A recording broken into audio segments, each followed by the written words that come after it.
So why don't I kick us off, and people can continue to connect as they may. And this on the second evening, my introductions are a little more brief. So I'll begin just by saying welcome, everyone. My name is Jeremy Rutledge. I'm the senior pastor at Circular Congregational Church in Charleston, South Carolina. And I'm really happy to welcome you to our second evening of our spring lectures in theology and ethics with Professor John Kaag. Welcome to all of you to this time together. It's better when we're all here for this conversation. And so we welcome friends from our church, friends of many other faith traditions, other philosophies, people from our community in Charleston, and people from around the country. We're glad that you're here with us. I do want to repeat a word of thanks again to our administrative staff, Catherine Cullinan and Ted Morrow, for making this happen, to the Circular Church Endowment Board for generously underwriting our speaker series so that it may always be free and open to everybody.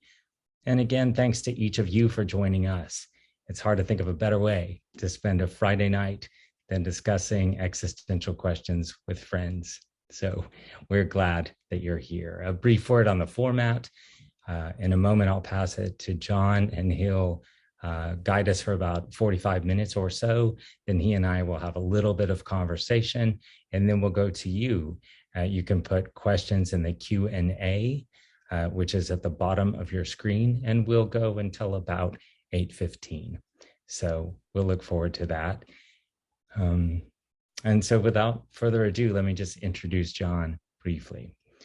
John Kaag is chair and professor of philosophy at the University of Massachusetts Lowell. He's the author of American Philosophy, A Love Story, Hiking with Nietzsche, On Becoming Who You Are, and Sick Souls, Healthy Minds, How William James Can Save Your Life.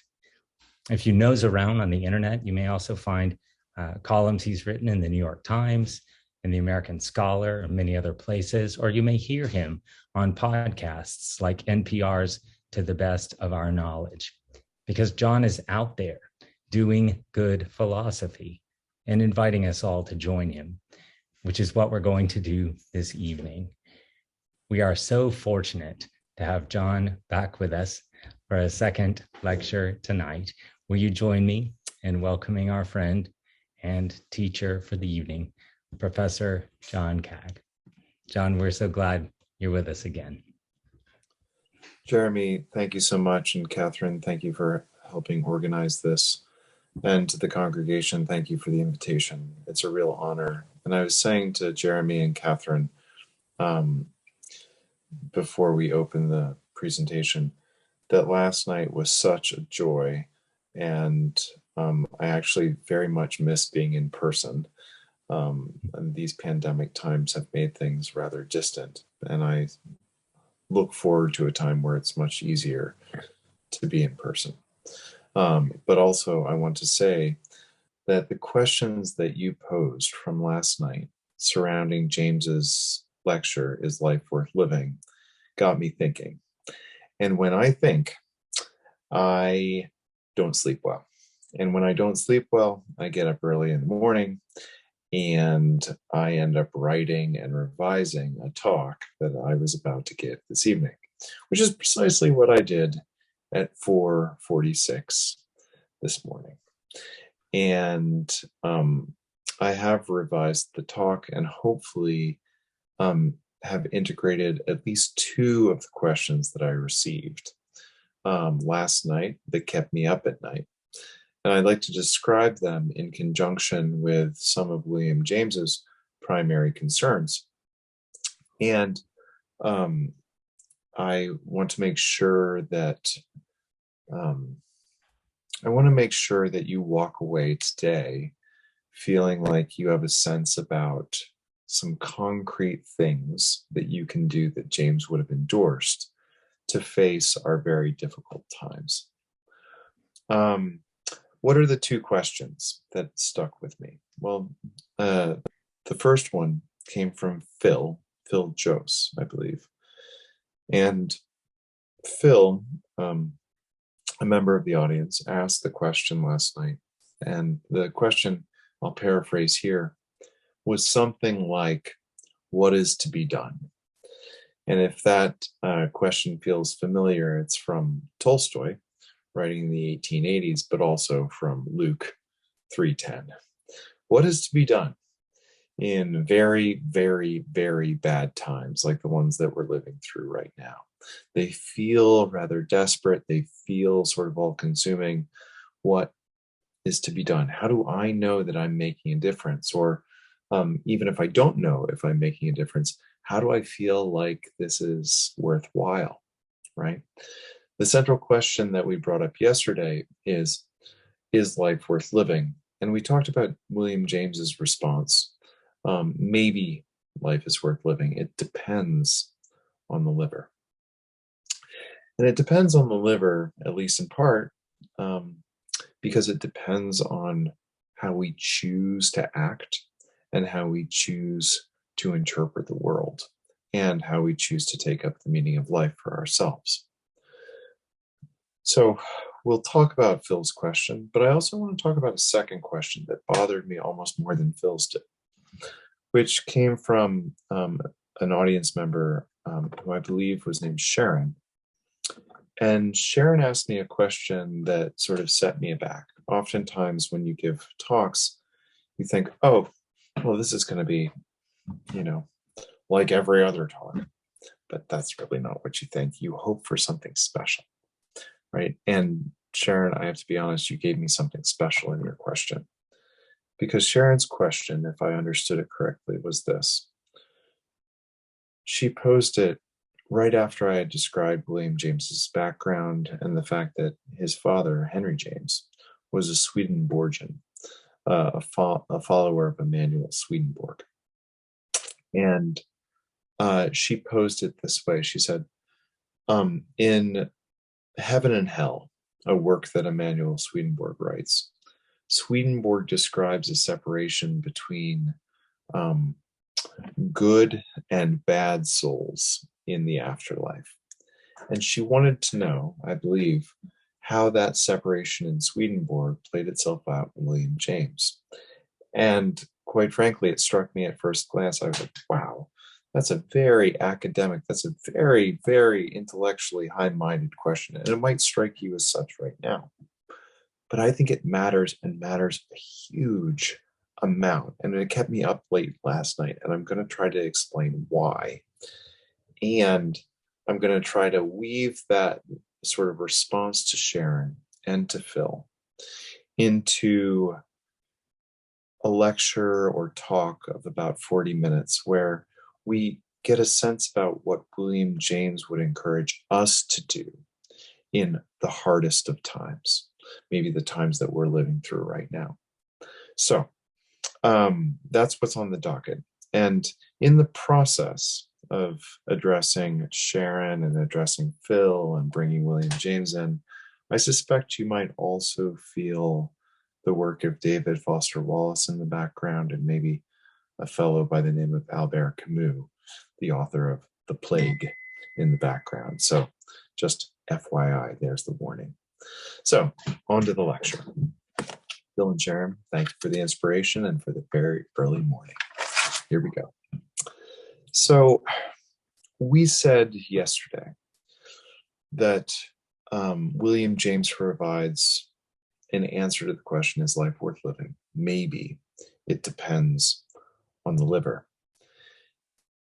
One of the reasons why James thinks that this is the most adequate response to the question is because it places freedom, responsibility, and choice back on someone who might feel powerless, someone who might be struggling with this question.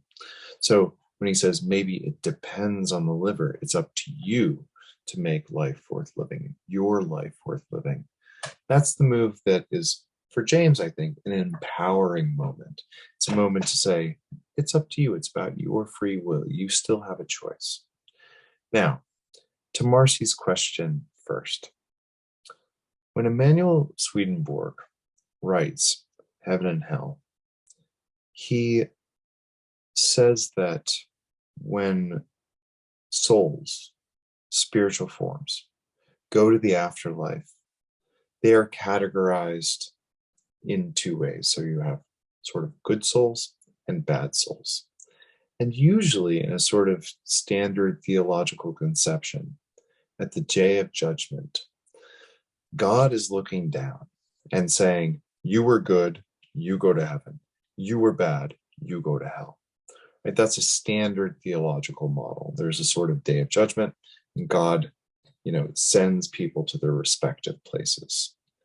Swedenborg has a very different model of how the afterlife is partitioned into heaven and hell. Swedenborg writes, and remember, Swedenborg was Henry James's, spiritual touchstone. So it's not surprising that his work percolated down to William James. Swedenborg says in Heaven and Hell, he says, so who sends, this is Swedenborg's words, so who sends people to heaven or hell? He says, nobody but themselves. He continues, he says, there is no inquiry to their faith or former church affiliations. None of that matters. Or even what kind of life they lived on earth. That's not the type of judgment. They migrate toward a heavenly or a hellish state because they are drawn to that way of life and for no other reason. He goes on to state that those who end up in hell, those types of spirits, when they come into contact with a good spirit, don't want to be around that good spirit and so migrate. It's a choice, right? They could, right? They could escape. God doesn't keep them in heaven or hell. It's of their own, let's call it volition, right? And I think what I should have said yesterday, but what I'm going to say now, is that James, I think, is saying something very similar about the way that individuals answer the question, is life worth living? It's up to you, right? And so in part, we create through our volitions, through our desires, our wills, our needs, our inclinations. We create the heavens and the hells for ourselves through our wills. Now, that might sound sort of interesting. It's like, oh, to what extent can we mold our own spiritual destiny? And I think it's a good question. But I think what's clear with James is that he wants us to have some say over things, much the same way that Swedenborg says that the will operates to partition, the afterlife.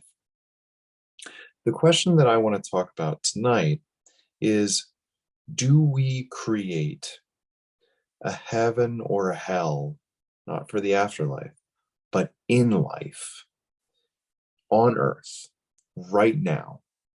And does it depend on the liver, in the sense of, do we have a choice about the way we act, about the way that we see the world, such that we see the world for ourselves as more or less meaningful?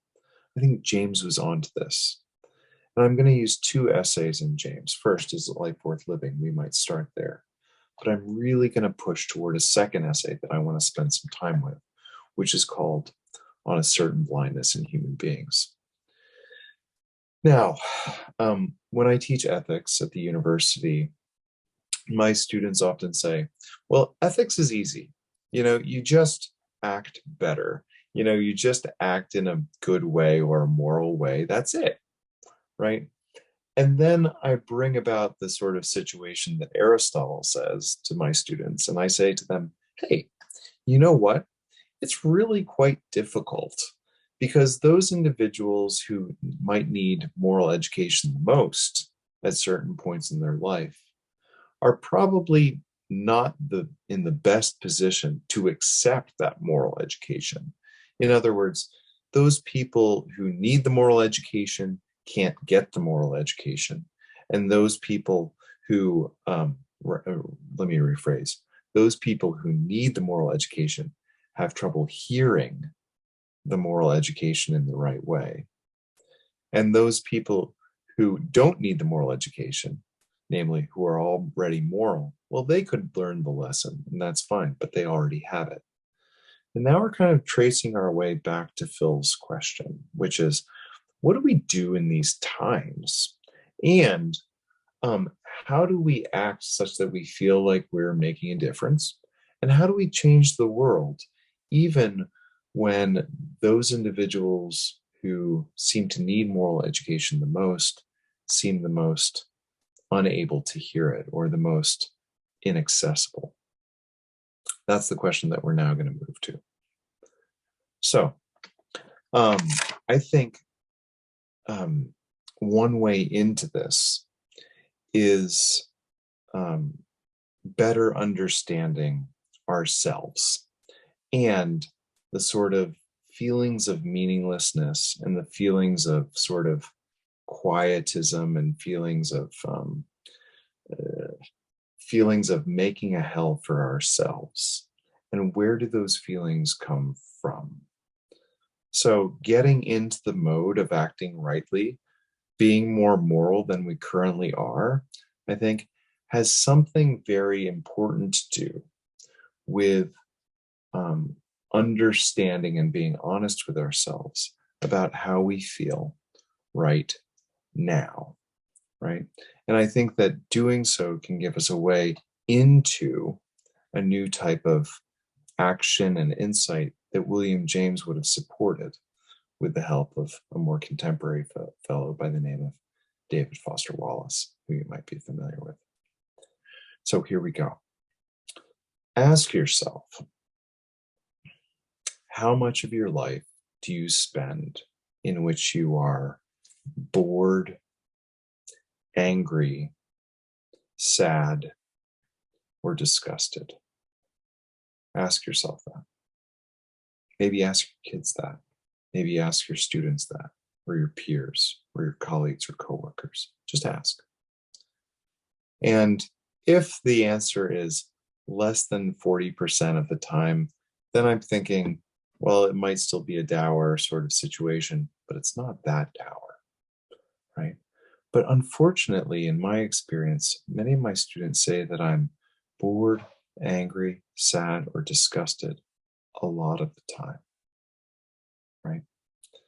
That that they feel hopeless or helpless, bored, angry, sad, disgusted. And then ask them, in what cases do you feel bored, angry, sad, or disgusted? The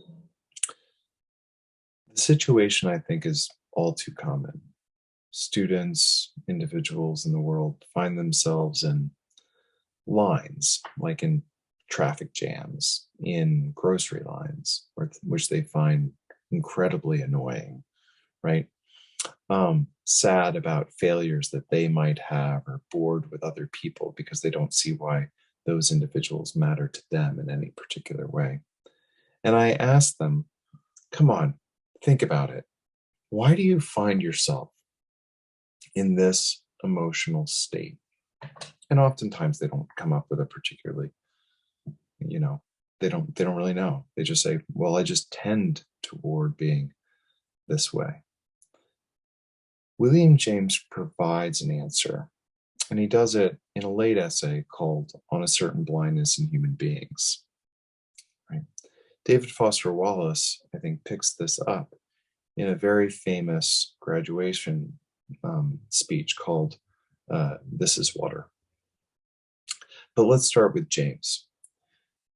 James suspects that according to the way human perception works, we are, by default, self-centered individuals. What I mean by that is not to make any particular moral judgment, nor am I to pass any sort of like biological determinism sort of position on us where we're just innately selfish, like the selfish gene, Richard Dawkins. What I mean is that when you open your eyes, the world is yours. This is my computer. This is my talk. There's my iPhone. There's my coffee and water. There's my lamp and my books and my notepad right here. It's my country song. It's all about me, all about I, all about number one, oh my, oh my. And it's not just like this selfish type of thing, but rather the fact that we experience reality as through the lens of the self, through the lens of the I. And both James believes and David Foster Wallace impresses on us that this is our default setting.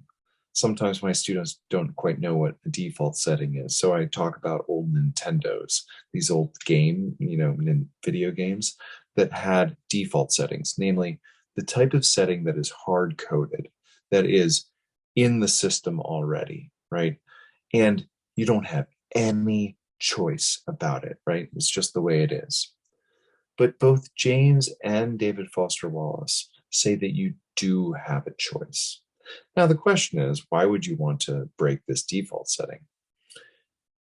James and DFW say something significant.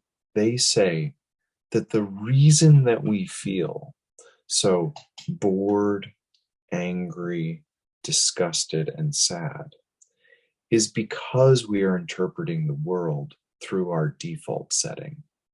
That is to say, that when I find myself in intolerable traffic on the way to Boston, and I get absolutely furious, and maybe that fury consumes 80% of my days, the reason why I feel like, oh, geez, this is such an indignation, it's because I'm thinking that I'm the center of the universe and everyone else is in my way, right?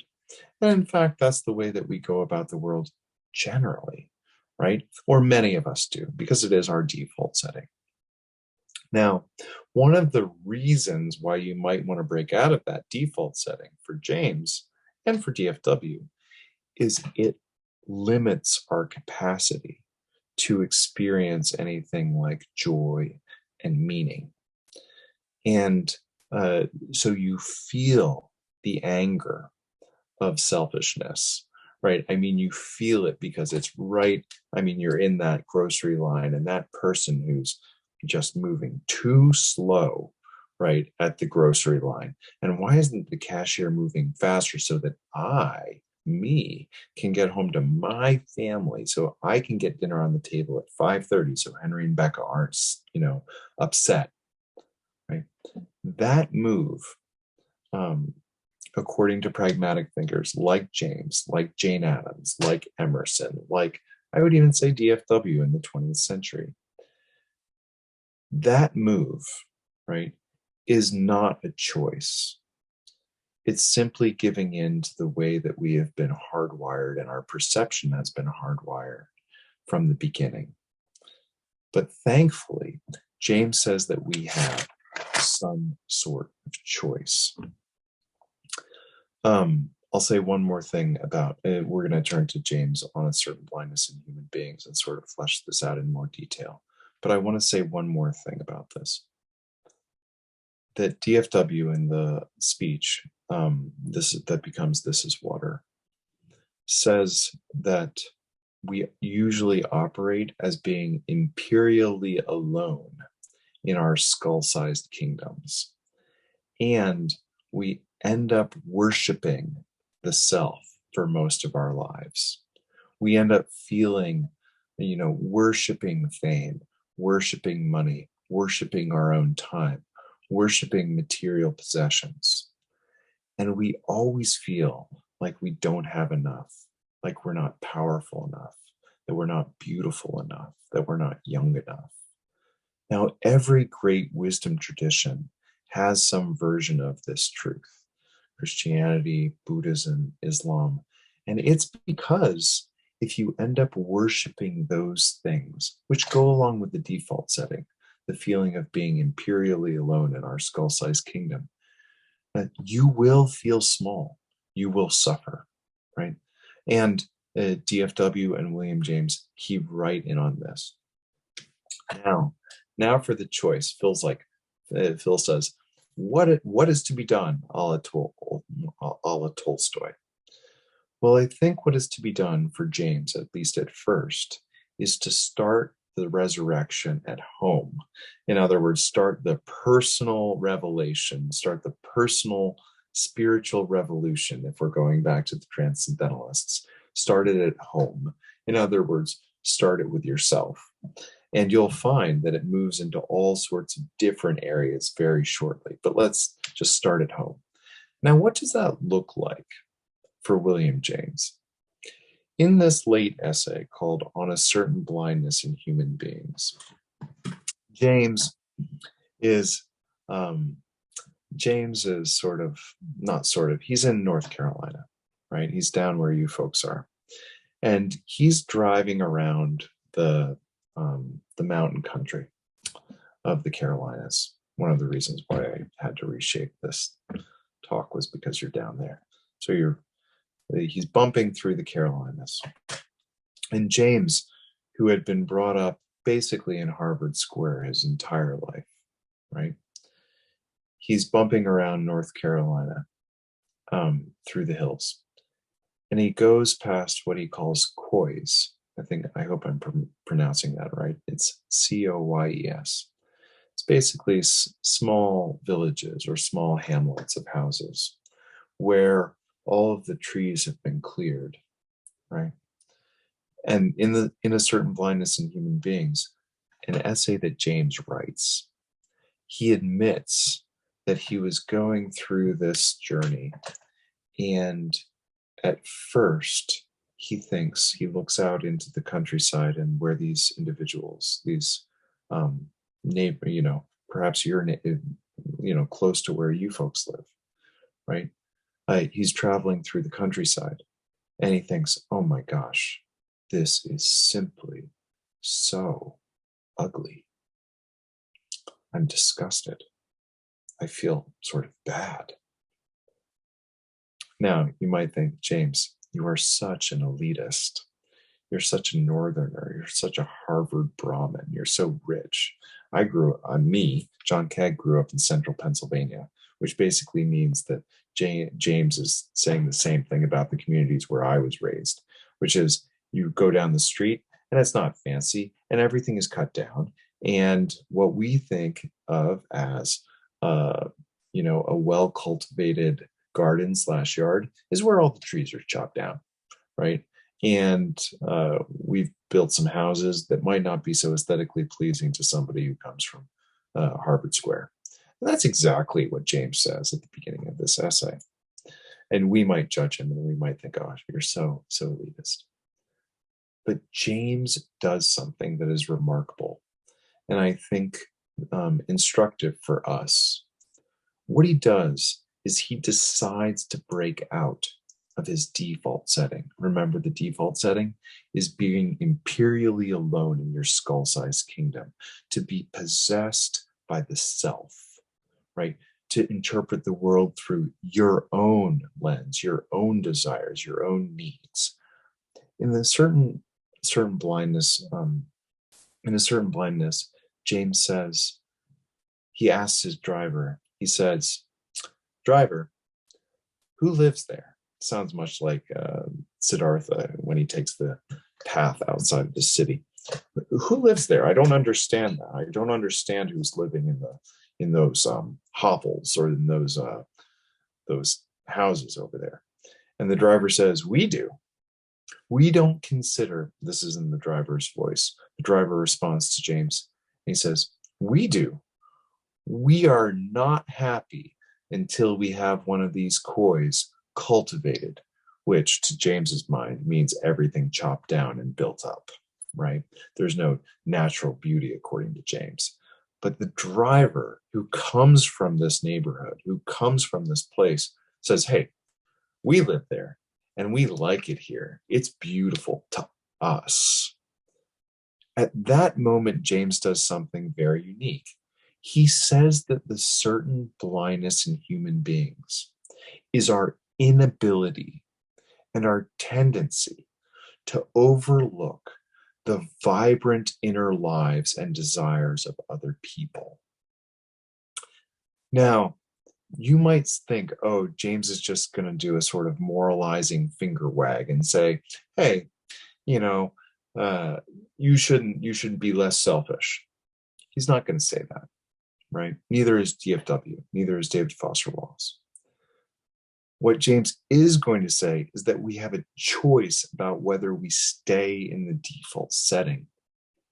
He says that we can try to fight against this certain blindness in human beings, which is our inability to see the way that meaning can be made for others, our inability to see the way that other people are crafting significant lives in our midst, right?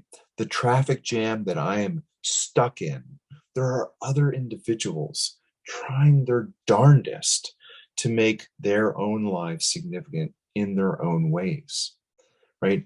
And James says that it is possible to be receptive to that significance. It's hard, but it is possible.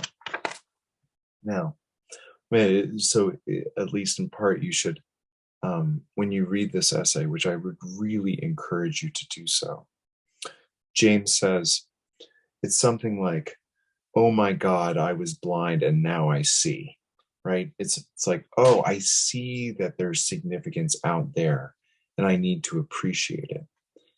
What happens in the rest of the essay, I think, is particularly significant. And then I'll take it back to Phil's point, Phil's question about what is to be done.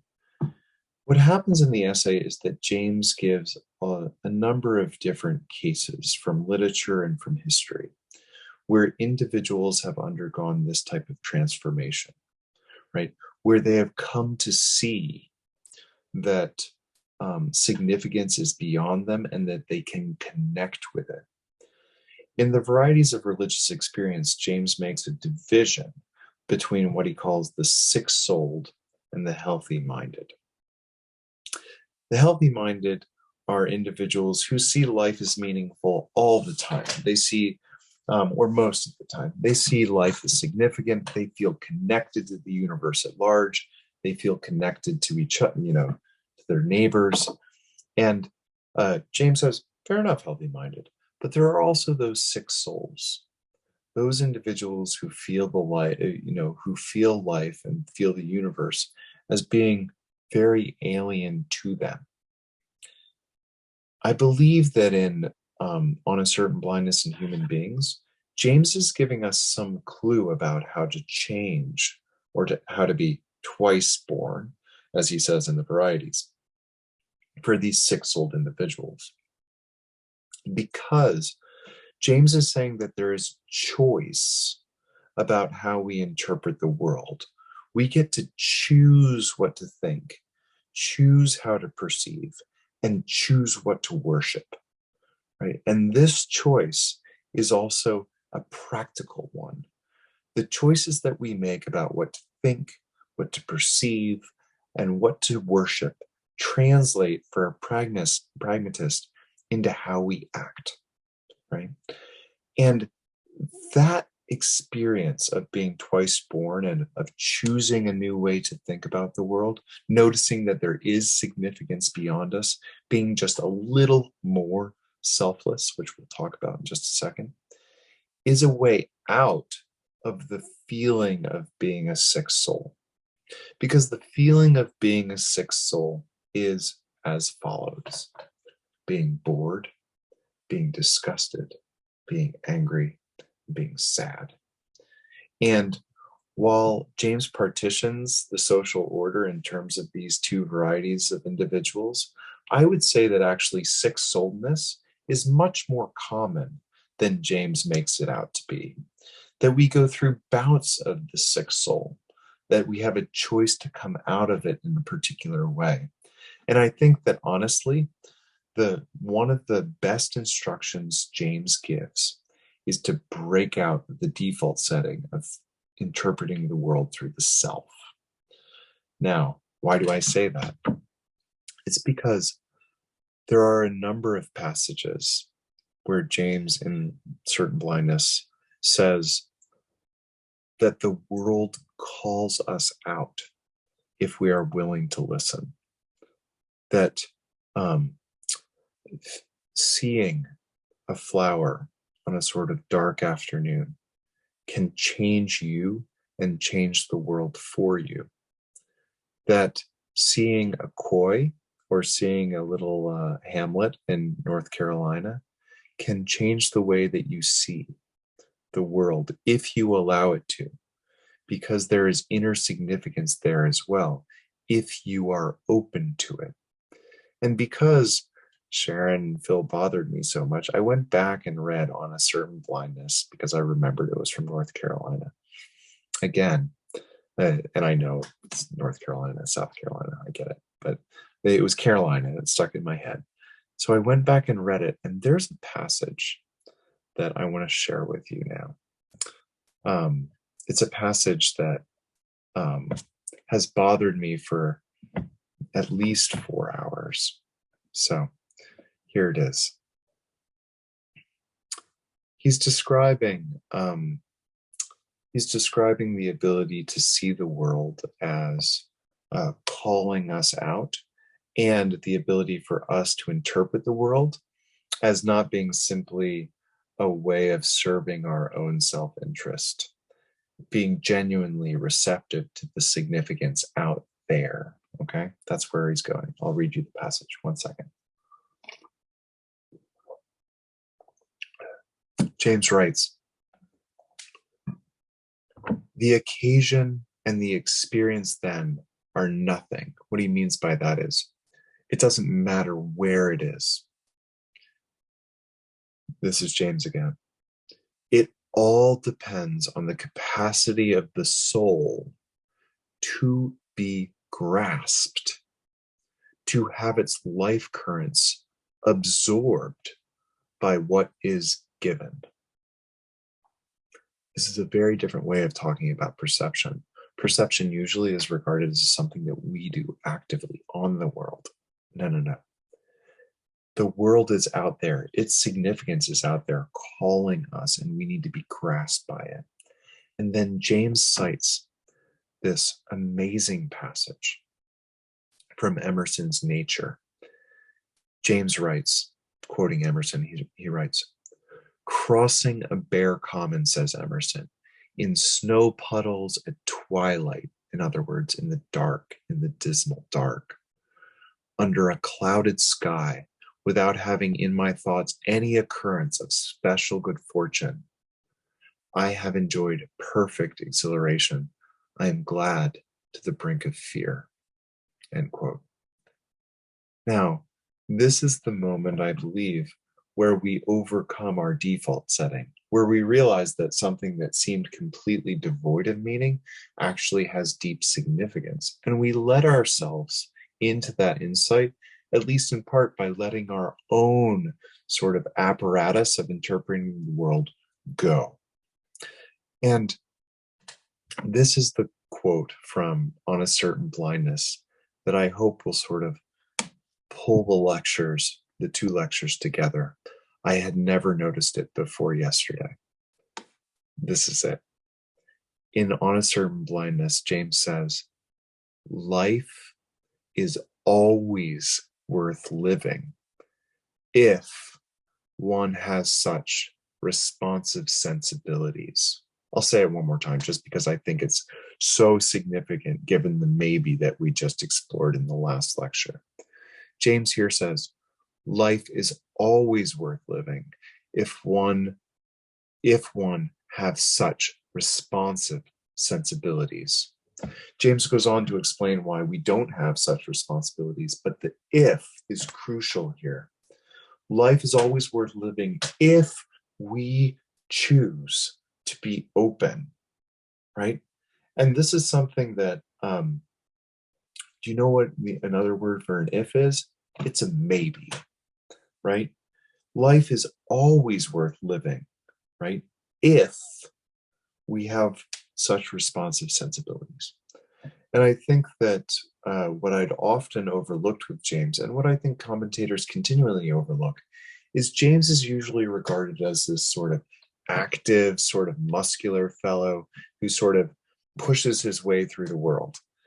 And what I think is unique about this particular reading of James is that he says life is worth living always if we choose to break through this default setting. Now, Phil, back to Phil's question, what is to be done? I think first it is quite possible for us to break through our own default settings, the times when we feel hopeless, when we feel disgusted, when we feel sad, when we feel angry or bored, and probably interpret those moments as us being hung up on what DFW and James would probably regard as our default setting, the non-choice of being still stuck on the self. Now, am I wagging my finger at you and saying you should be more selfless? No. I have to be quite frank. I experience my life as being anxiety-ridden, depressed, angry, bored, a lot of the time. And there will be times when I won't want to push out of the default setting, or I won't be able to. DFW says this quite clearly in This Is Water, where sometimes we won't be able to. But I think about what comes at the end of Emerson's nature essays. He says, "Up again, old heart." And James quotes Emerson in this as well. He says, "Up again, old heart." And I think that there is a reason to do so. Why? Because if I break out of my default setting, I discover that it oftentimes eases the emotional pains that I'm feeling. Ask yourself the last time you actually regretted or felt bad about being selfless. I know that there are sort of exceptions to the rule. I know that individuals can be exploited and selflessness has its problems. I know that there's a gendered component to selflessness and that women are expected in our particular culture to be more selfless than men. I understand all of that, or at least I've thought or tried to think about it. But I will say that on the occasions when I've gotten over my obsession with the self, it has eased my own suffering. Now, you probably are thinking that's not good enough. But the point also is that it's not about easing your own suffering. To be genuinely selfless is to ease the suffering of another, right? To actually respect the way that others are trying to make significance in the world. The fact that when James actually listens to his driver from North Carolina and realizes that those neighborhoods are beautiful to other people, right? That's a move that eases the suffering of the world, right? Both your own, but more importantly, someone else's. This is why at the end of On a Certain Blindness in Human Beings, James says, it has all of these considerations, I'm paraphrasing, all of these considerations have led James, to both a negative and positive message. The negative message is that we cannot judge others if they are, he says, harmlessly trying to form significant lives that we do not understand. Hold back judgment. That's the negative sort of push. Think about what it would be to hold back judgment, right? How much suffering that might alleviate. Hold back judgment. So that's the negative message. The positive message is to have a bit of forbearance for each other, right? That we are all struggling to make life worth living. We're all, exploring maybes at our own reward, but also at our own real peril, right? James finishes with a comment. He says, even hospitals and prisons have their blessings. Even hospitals and prisons, right, have their type of salvation. Why would he say that? Think about it. Hospitals or plague states have their prisons, or rather have their salvations. I think it's because you have the ability to break out of the default, the blindness that we have. And it eases the suffering of others and eases our own. Now, I'm going to bring this up to date, I hope. And I'm going to do it by way of a 1940 novel by Albert Camus, which is entitled The Plague. Just one little story about changing the default setting. For those of you who know this book, The Plague is set in a make-believe, but to us not so make-believe city of Oran, O-R-A-N. And Oran is decimated by the plague. It's quarantine times. The gates are barred. Everybody is kept in, right? This is a life sentence, right? Or rather, people realize all of a sudden that we live in what we described yesterday as an absurd condition, that the universe is completely indifferent to our purposes, right? That this is a life sentence, we are terminally ill, and we need to face the music. Many individuals, right, in Iran, including one individual, not the main character, but an important, named Rambert, want nothing more than to leave Oran as quickly as possible for their own selfish gains. Rambert, for example, wants to leave for the sake of his wife, who is in France. This is set in Algeria. And she's across the ocean, and Rambert wants nothing to escape this plagued city, to get out as fast as humanly possible. And he spends the first third of the novel desperately seeking escape and incredibly unhappy, anxious, angry, sad, the kind of default setting. And here's the transition. And this, I hope, gets to Phil's question, what is to be done? Rambert realizes that the work of life is to be done right here in the plague state. How? He joins the main character, a doctor, who leads the sanitation squads through the city streets every day. Rambert, is brought into the sanitation squad and begins to care for others. And at the midpoint of the novel, he is finally has the opportunity to escape, to leave. And you know what he does? He stays. This move, the move to stay for Rambert, I think, is a very pointed example of this willingness to change one's default setting. And Rambert stays, and the main character, the doctor, says to Rambert, "There is no shame in being happy, Rambert. You can leave. Like, why are you not going?"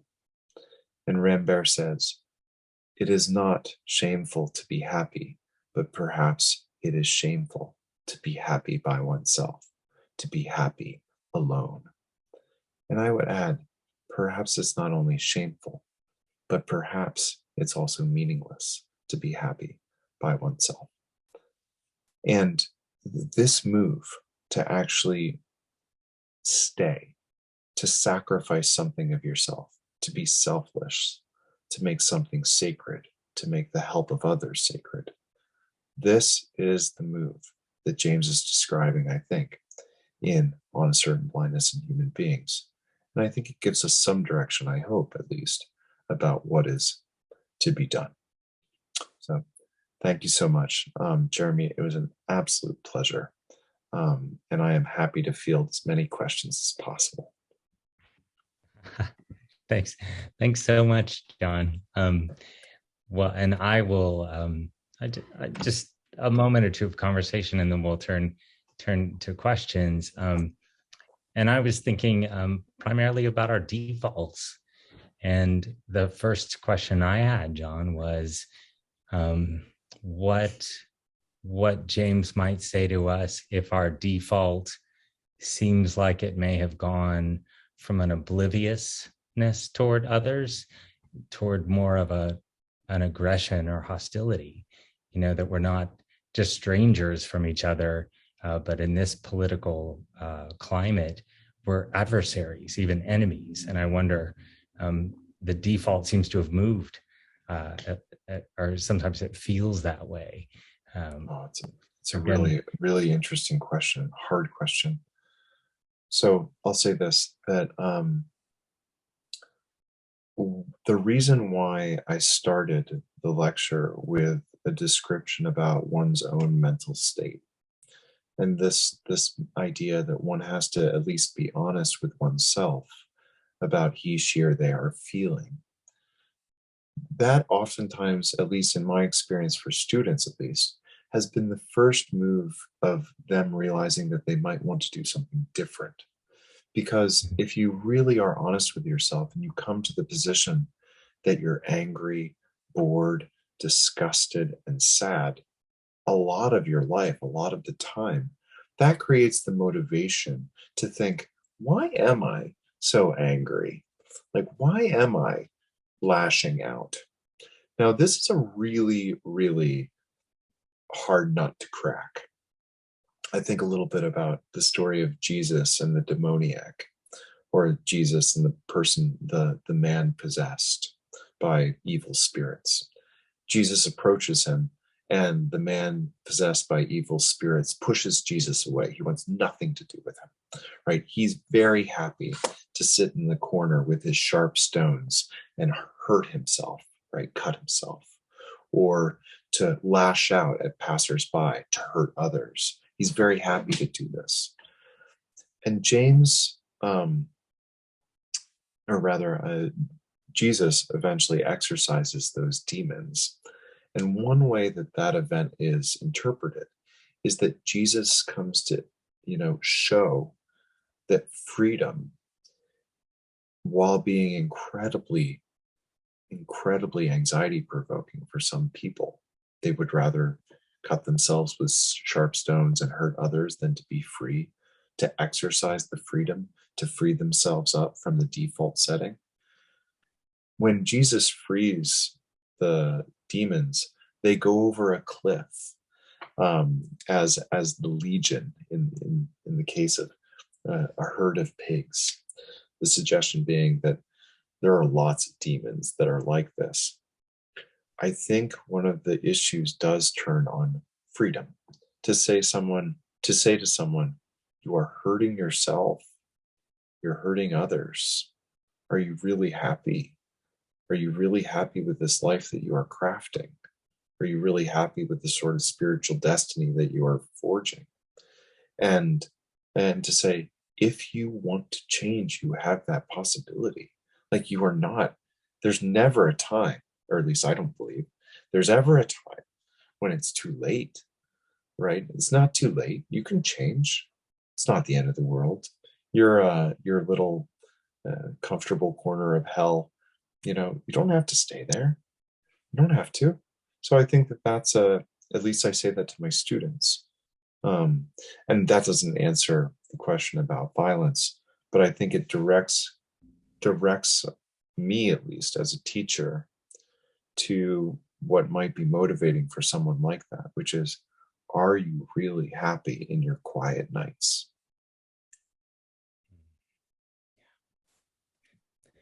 And one other thing I was just really reflecting on our defaults. So much of what you said and so much of what I read in James reminds me of mindfulness, and not really just as a catchphrase or a buzzword, but I had a lot of experience as a member of the Houston Zen Center a long time ago, and meditated regularly, did zazen regularly, and so there was a regular practice, which for me was the healthy habit. And when you spoke about the responsive sensibilities, in James's words, it made me think of different types of meditation, contemplation, those kinds of practices. And I just wonder,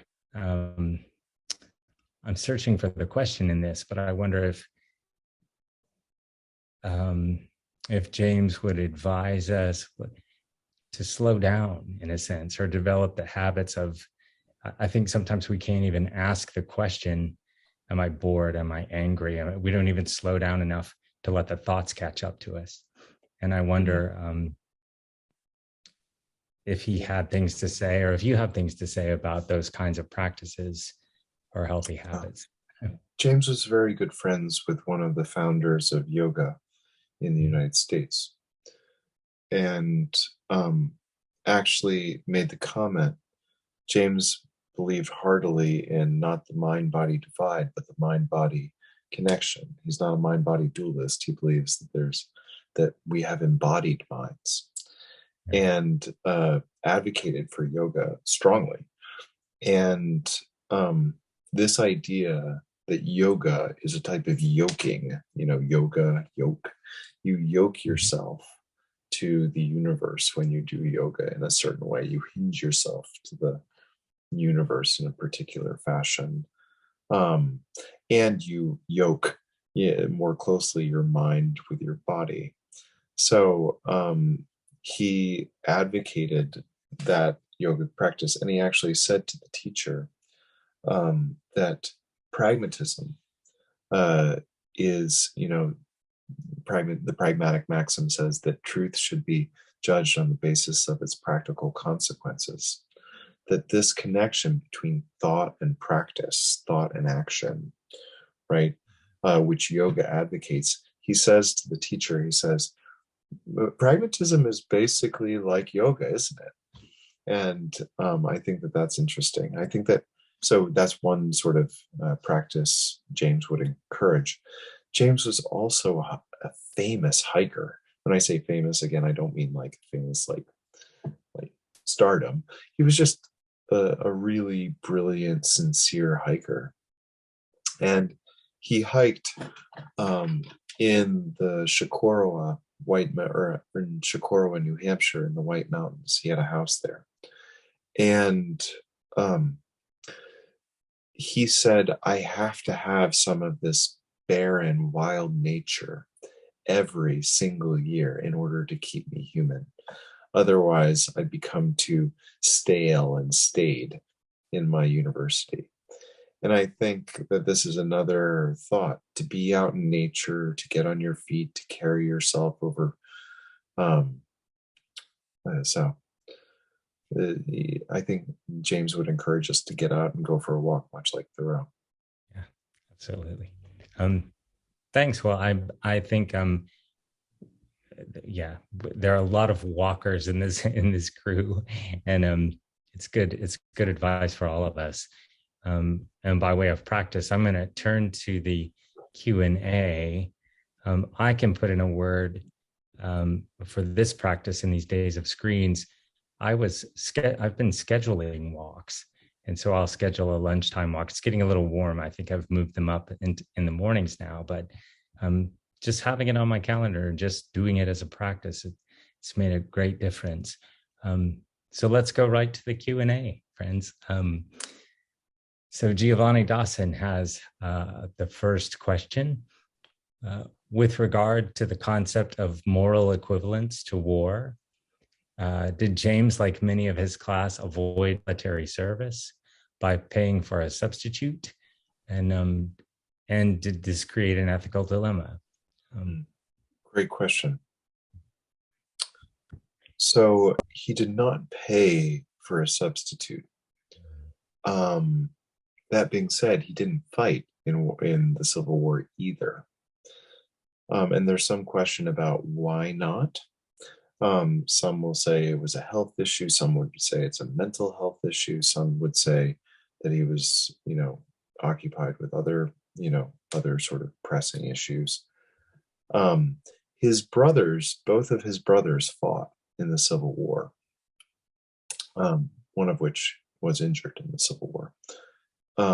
And that created a moral crisis for James.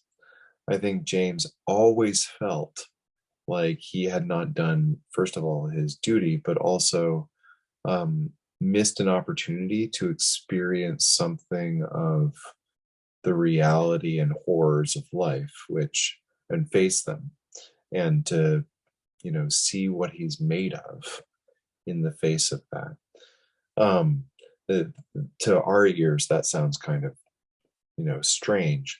But during James's day, there was a sense that, to quote, be a man, it was to participate in this type of activity. And James repeatedly said that, this type of activity brought individuals together, and he had basically missed out on it. And he encouraged the conscription of wealthy individuals like himself, and wealthy young men like himself. He encouraged the conscription of those individuals into social service.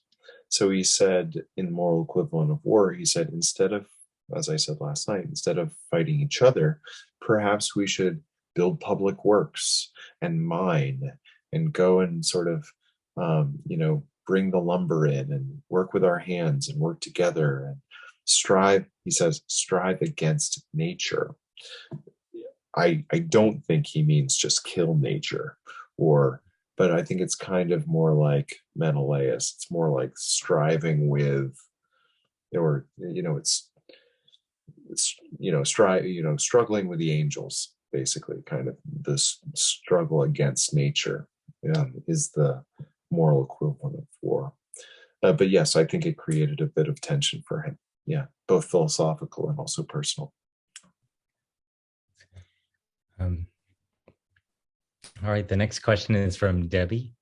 I wonder if William James would have had words or thoughts for those individuals who determine that life is not worth living. As an example, she says those with terminal illness, those who have experienced significant loss. Yeah, it's a really good question. Mm-hmm.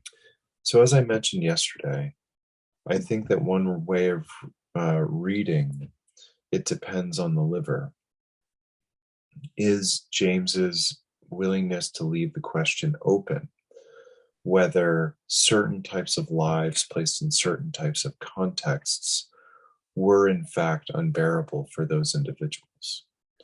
And that's a very serious, that's a very serious issue in James. And he doesn't take it lightly.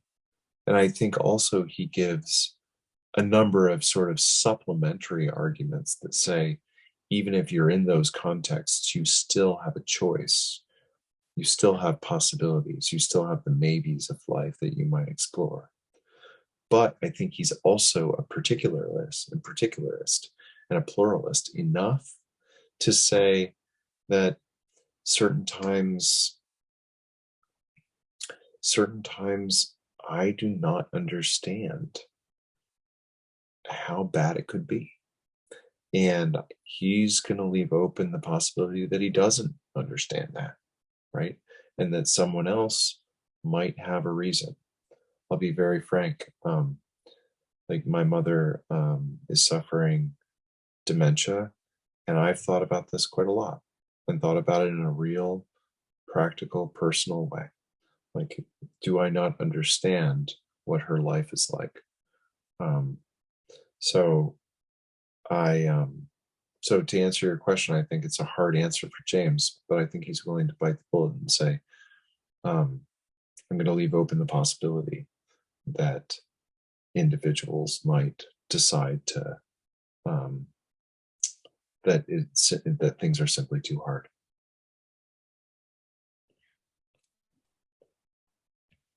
And it brings to mind your comment from last evening, John, about for some people who are right on the edge, perhaps there's a lack of possibilities that no way forward can be found or seen.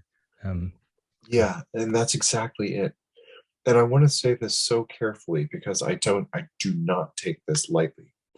So you cannot give somebody the possibilities that empower them that might save them without also giving them the power to do away with their lives.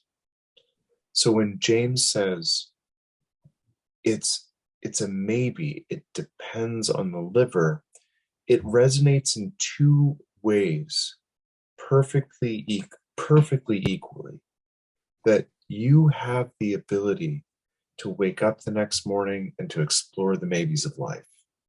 But it is equally true that your life and your death is up to you. And it's also up to the way that you interpret the world, the responsibilities that you take on, the way that you carry the burdens of life. That's also up to you. And I think James wants to say that because he wants to give us power. He wants to give us the power to wake up the next day, but he can't do that without also leaving open the possibility that we might use our powers in other ways, in more, in more destructive ways. That's just the case with free will. Right. I just hear in him, in his refusal to take the easy answer, he doesn't want us to take the easy answer either. He wants better for us, or at least that's the way I hear it, so that the answer can really be ours, that it can be empowering in that way. If we've gone through, if we've lived in the maybe and then made the choice, then it belongs to us. Then there is a freedom in it. Exactly. And I know that we're running, and it's okay if we run over. I'm happy to answer the questions, but if people want to stay, but this is so important that I don't want to just jump off of it. The reason sometimes you won't want to break the default setting of being selfish, right? I mean, it's just too hard. But if you don't break the default setting, what it means is not that you're just going to suffer and that you're going to cause the sufferings of others. If you don't break the default setting, then your life is not yours because you're not actually choosing, right? The default setting is not a choice. It's not a choice about how to live or how to tap meaning or where to worship or what to worship. It's not a choice. And James is enough of a Platonist, he's enough of a follower of Socrates that he believes that the point of life is to give a good account of your own life, to say, I lived a certain way, right? I did this. And I think that the maybe is James's insistence that we explore possibility at our own risk, at our own reward, and then also that we are able to give an account of life such that we can say that it was meaningful for us. And now I'll stop blabbing and just take more questions. I'm sorry. No, thanks. It's really helpful, I think. And so Karen says this wasn't a question as much as a struggle. But she says, what I struggle with is whether or not I should stay and try to make a difference in a place that doesn't feel like home. And so she's kind of naming the struggle. Yeah. Lovely question. So it's Karen, correct?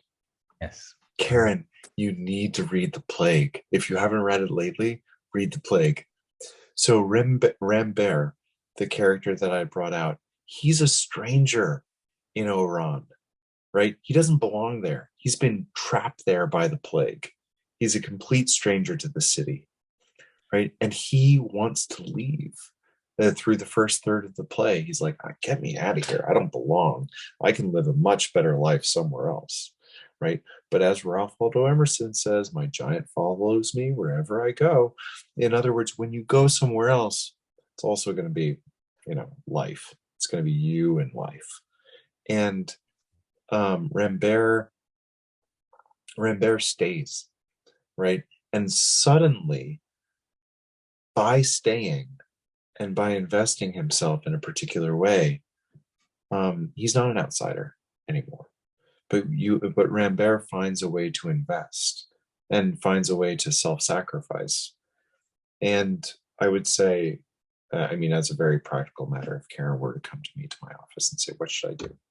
I'd say, do you feel like you've exhausted all of your possibilities to to sacrifice yourself, to invest, if you have, And if you think that you would do it better somewhere else, then I think you've probably answered your question.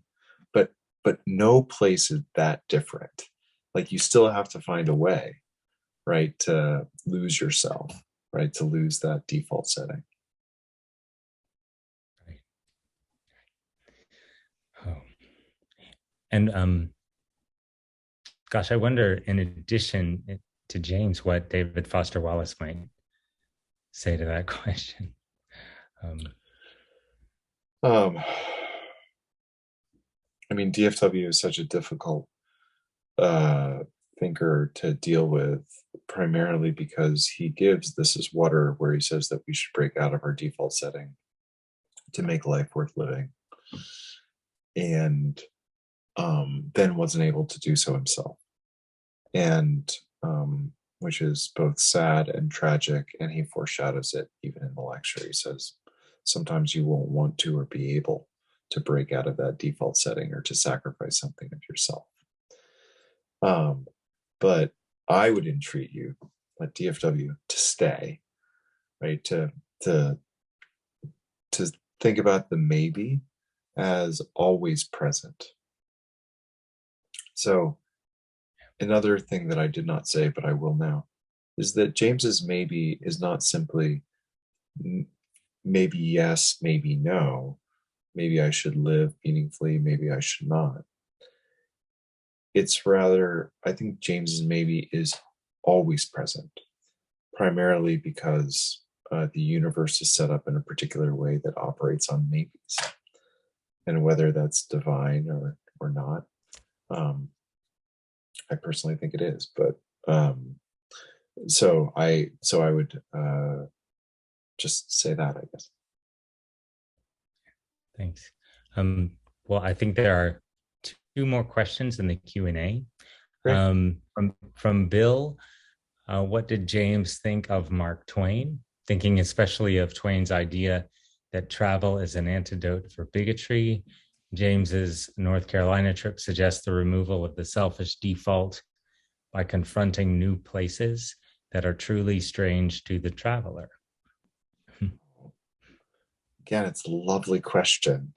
It's one of those questions where I think, gosh, if you're not already in philosophy, you should write a philosophy paper. So I have to admit that I am woefully at a loss to answer what James actually thought of Twain. I should know, but I simply don't. That's admitting my own fallibility, or my fallibility. But I will say that James did believe that travel overcame bigotry in a way that I think, when Emerson says that traveling is a fool's paradise, James certainly didn't feel that way. And I think that there might be quite a bit there, what you've just said. In other words, I always think, much like Sharon's question about Swedenborg last night, that these are such smart questions that maybe I should think more about it. I should, and maybe you should write that paper. All right, Bill, we'll have you for one of our next conversations. You can lead us. And the last question that I see in the Q&A is from Mary.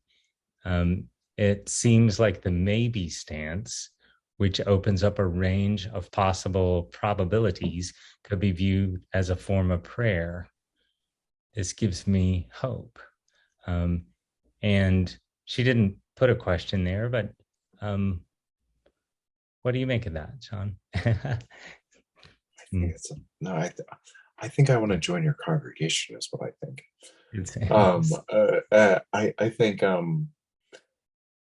I think you're 100% right, Mary. I think that prayer comes in a wide variety of forms, as wide a variety as the maybes that we might explore in our everyday life or in the universe. And but strangely enough, it is always there, the maybe or prayer. in all of its variety of forms. And I think that exploring the maybe is always a way of getting in touch with something else, something other with a capital O, something that we might regard as alien or frightening, something that is immense, something that we don't understand, a certain type of mystery that suddenly feels a bit more familiar and suddenly feels like it's not only familiar, but a form of being at home. That's what a maybe, a realized maybe feels like. It's the type of rapture or excitement, but also the feeling of calm and feeling of connection. And I think that that's what James was suggesting when he said that is life worth living? Well, it's a maybe. And again, I think that the maybe in prayer, as my mom from central Pennsylvania would say, peas and carrots.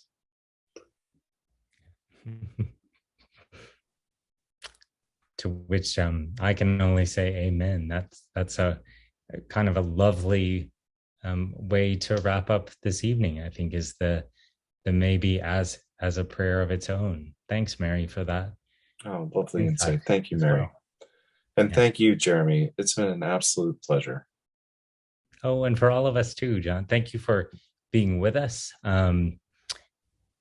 We all hope for better days ahead, and so perhaps one day we'll meet in real life. But grateful for the ways that we can connect this evening, and really grateful for everyone for joining us. So we will meet again, I think, friends. But for this evening, John, can we just say thank you once again? If you could see us all, we would be cheering and clapping and just really grateful for your time with us and for helping us to understand James and hopefully ourselves a little better as we go Oh, forward. So, thank you so much for having me. And Jeremy and Catherine, would you mind staying on the line just so that we can say goodbye? that sounds great. And so thanks to our group. We'll sign off now and see you soon. All right. Thank you so much. Take care. Good night. Bye bye.